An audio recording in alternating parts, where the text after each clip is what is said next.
Hello everyone, welcome to Tender Wisdom. I am Medha and today I'm talking about astrology stories. So there are a lot of stories that are told around the time period of Diwali Dussehra, and I know the festival season is coming up and I felt like this is the perfect time to talk about Diwali, Dussehra, Ramayan, and most importantly how all of them are connected to astrology, because they're so beautifully connected, and you'll know about all of it in just a moment. So the origin of astrology actually comes from the Maharishis who gave us this gift of this information about the cosmos. And because of them, we know so much about ourselves, because when you understand the cosmos, you understand yourself. And these Maharishis would pass down the information of astrology, not through formulas, not the way we study astrology today in a very pedagogic manner. And honestly, I find it very, very boring. So I want to go back in time and learn astrology the way they taught their students, and I'm doing just that right here with you, where I want to talk about how did we even come across this information? Who gave us this information? Yes, we know it was the Maharishis, the great sages of ancient India, but how did astrology evolve? Who gave what? And you will realize that all of this cosmos is so connected. All the stories, all the festivals are actually so connected and intertwined with each other. And the common factor will always be astrology in all of this. And it's sad that we don't know about any of this stuff because, we're most superficial in the way we treat our festivals. We eat great food, we meet each other, somebody somewhere who's just slightly religious will tell a story or two about the festival, but that's about it.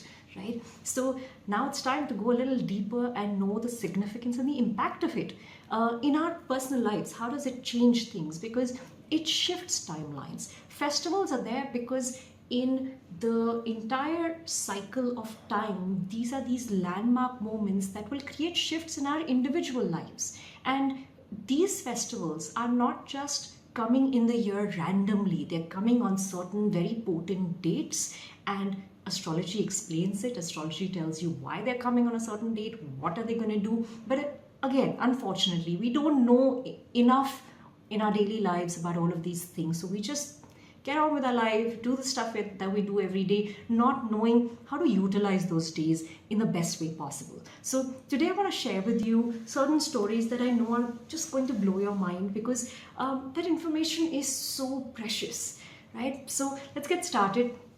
Very quickly, I want to tell you that we have the concept of Saptarishis, which is the 7 great sages of India. They gave us a lot of information about the world, about medicine, about health, about healing, just about everything in this world. And one of the things that they gave us information about was Vedic astrology. Now, one of those great Maharishis that gave us a part of the information of Vedic astrology was Sage Pulastya.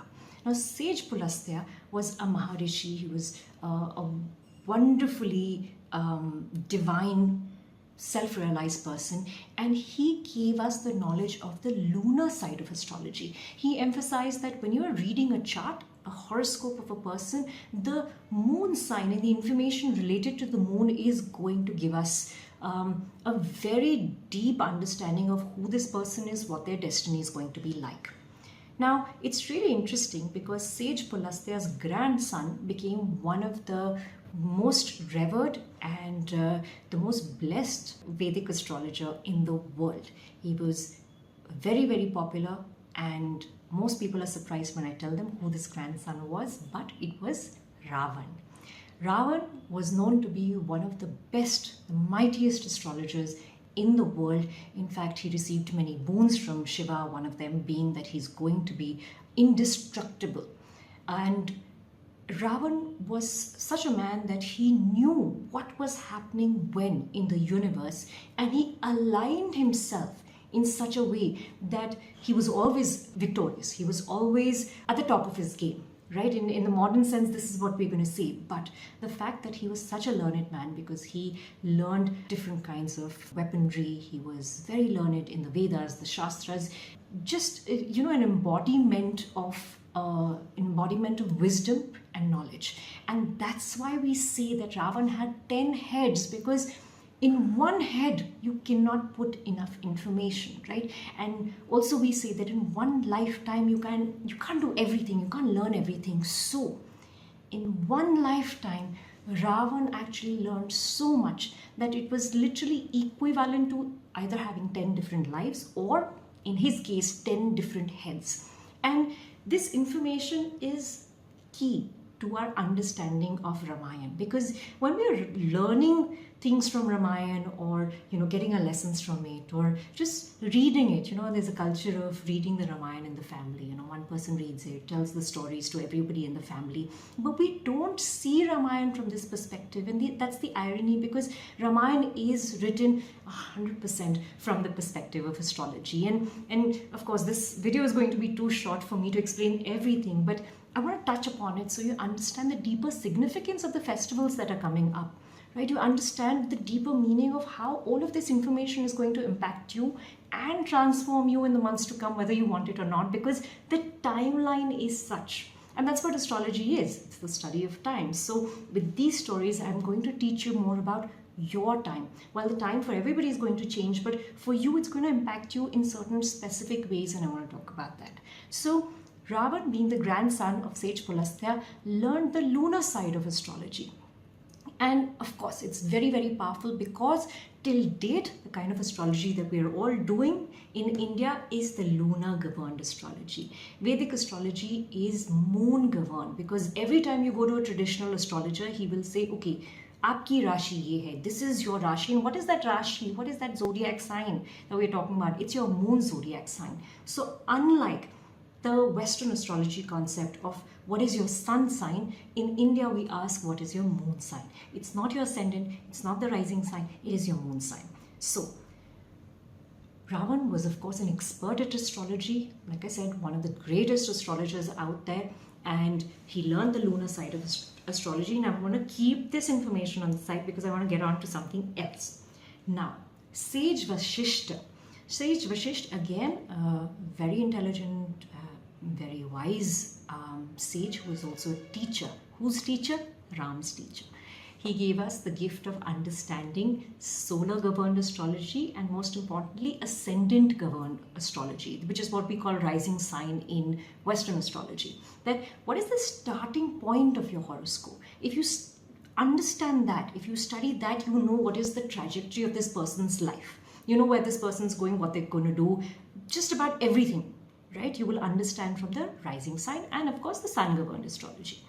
Now, when you go to Gurukul in the ancient times, while you learn everything, you learn astrology. It's mandatory. It's a very basic subject to learn. So you teach that to every child who comes to Gurukul, because how do you understand yourself when you don't understand the universe around you?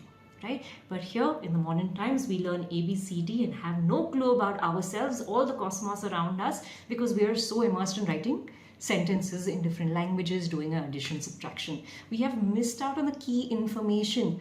Who are we? What are we here to do? And what is this chaos around us, right? This chaos stops being chaos if you are having enough information about it, right? So Ram, when he studied under Vasishta, Sage Vashisht taught him, of course, everything, all the wisdom, but along with that, he also taught him astrology. So Ram was trained in astrology.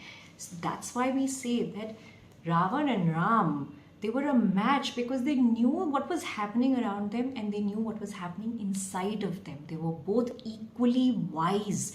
None of them was lesser than the other. And that's the right kind of battle, right? A battle between equals. And while one would feel, oh, Ravan had a huge army and Ram just had the Vanar Sena fighting on his side, the monkey army, all of that. They were a match because these two opponents were a match. They were an equal match. Now, it doesn't matter who the army is, because when these two people are a match, no matter what they get with them, it's still their power. It's still their core energy that they're bringing with them, right? The divinity that they had, it's the same. And while we are thinking, oh, Ramayana, the story is about good over evil, or, the battle of this one person who was an evil king versus the good king, it's none of that.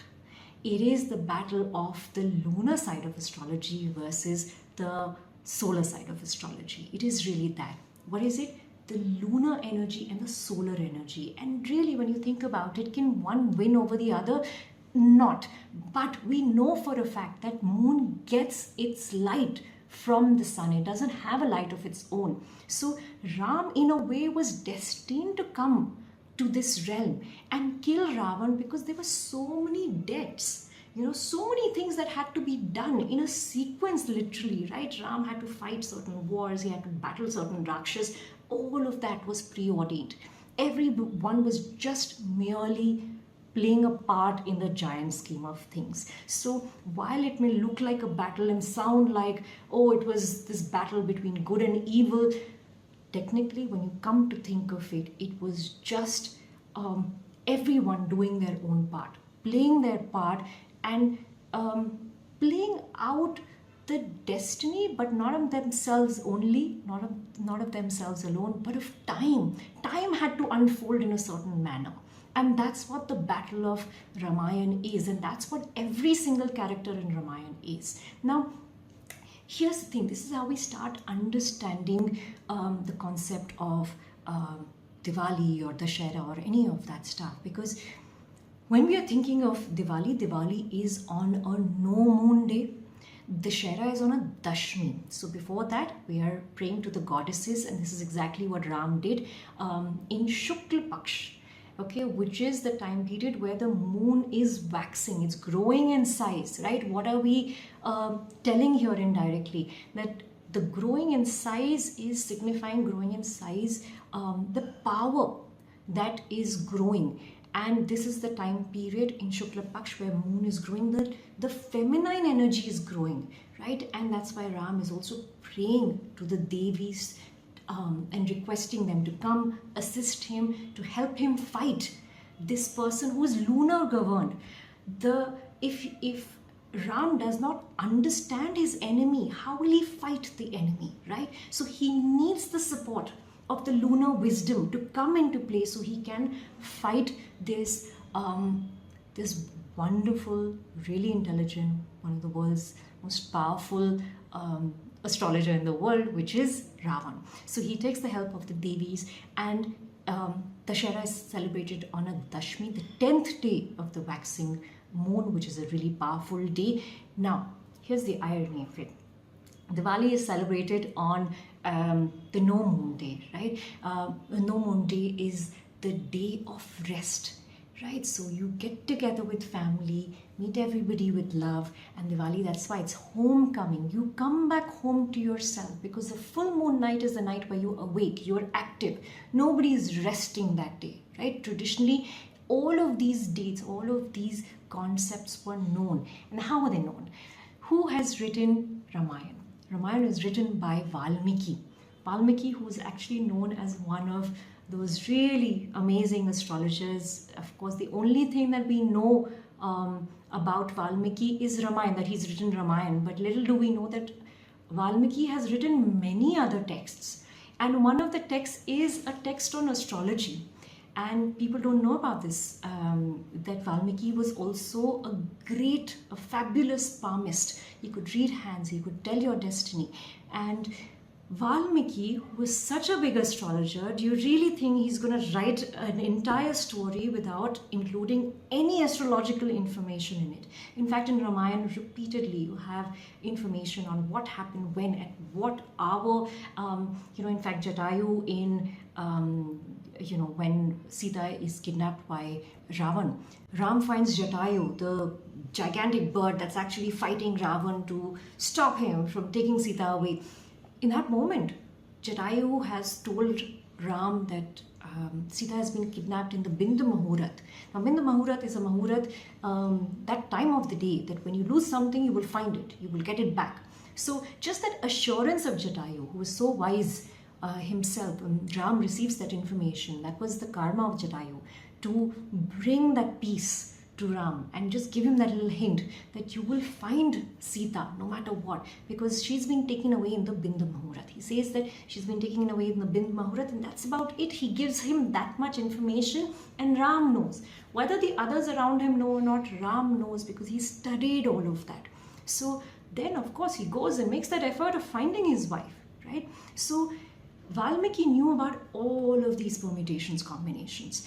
And here's the most interesting part. So the 10th day is Dussehra. It's celebrated as Dussehra. Exactly 4 days after is the full moon night. And that night is celebrated as Valmiki Jayanti, the birth of Valmiki. It's believed that he was born on that particular full moon, and of course you will all be enjoying the holiday, the public holiday of that day in the country, but not everybody knows that it happens exactly on that particular full moon. The full moon after Dussehra is celebrated as Valmiki Jayanti. Now exactly 2 weeks later, which is the no moon night, is celebrated as Diwali, because it's the day where you come back home, you find rest, you sleep, because there is no moon in the sky, there's no light in the sky, it's dark. What do you do in darkness? You rest, you find your peace. And this whole video is really just about getting you to notice what's around you, getting you to notice the clock in your house, getting you to notice the calendar in your house, because all this information is right here, it's in front of you.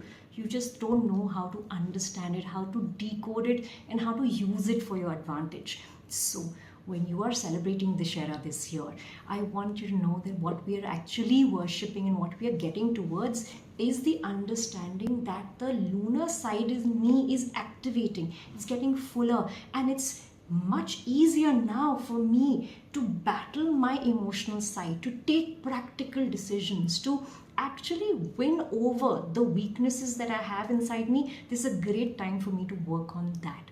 And by the time you are on the no moon night, which is the night of Diwali, of course you indulge on no moon nights, but that's also a night of resting. So if you are actually taxing yourself and saying, oh, I need to go here, I need to do this, it's my to-do list day, no, this is your day to actually just be home with your loved ones, relax, get as much sleep as you can. I know a lot of people stay awake the entire night on Diwali because you're so busy celebrating, but instead of having a very hedonistic approach, I feel the most amazing way to celebrate Diwali is to actually be quieter, to be gentler. Remember, the war is behind you. It's not ahead of you, it's not now. It is behind you. So what do you do in that moment? You find intimacy with your partner, with the people that you love. You spend quality time with them, and that's the whole purpose of Diwali and of most no moon nights. Now, since I've just lost electricity in the house, I'm gonna put an end to this video, but I hope that you understand the most beautiful aspects of astrology through these stories, and I wish you a lovely holiday time, a lovely festival time, and may you make the most of it, and may you receive all the blessings of the universe around this time period. Wow. Well, with that, the light coming back in, thank you so much for being here and for listening to my video. I will see you with more astrology stories and more interesting information in the next video. But till then, please subscribe and follow Tender Wisdom. And if you want to start your astrology course, you want to maybe start doing some meditations or read more about astrology, I have ebooks on my website. I have so many meditations. I also have astrology courses. There's abundant information out there on my website, which is tenderwisdom.com. So I would love for you to go visit it. The link for it is in my bio, in the information below. And I would also love to know what you think about all of these stories. If you have more stories to add to this, I would love to know about that as well. Okay, see you next time.